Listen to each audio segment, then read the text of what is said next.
যে কোনো একজন ব্যক্তি একজন প্রধানমন্ত্রী থাকবেন, তিনি দলের প্রধান হবেন না, আর যিনি দলের প্রধান থাকবেন তিনি প্রধানমন্ত্রী হবেন না। এরকম উদাহরণ পৃথিবীর বহু দেশে আছে।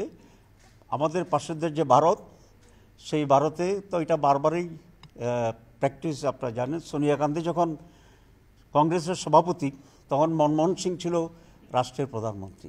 আজকেও যে মোদি সাহেব আছেন, তিনি কিন্তু পার্টির চিফ না, উনি প্রধানমন্ত্রী, তার পার্টির চিফ আরেকজন।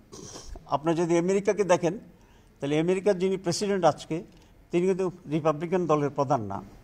সুতরাং সারা দুনিয়াতে এই ব্যালেন্স অফ পাওয়ারটা আছে। তো আমরা এই প্রস্তাব করেছি যে একজন প্রধানমন্ত্রী এবং পার্টির চিফ দুইটা একসাথে থাকতে পারবেন না।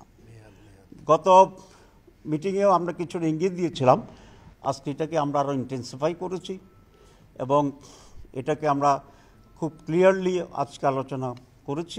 ওনারাও আমাদের সাথে একমত হয়েছে যে একজন ব্যক্তি দুইবারের বেশি প্রধানমন্ত্রী থাকতে পারবেন না,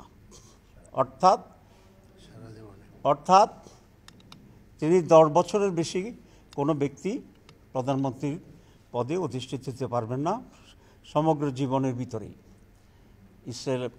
উনি যদি আরও বেঁচে থাকেন, অনেক সময় থাকেন, আল্লাহ হায়াত দেখে দোয়া করি, কাল্পনিকভাবে যিনি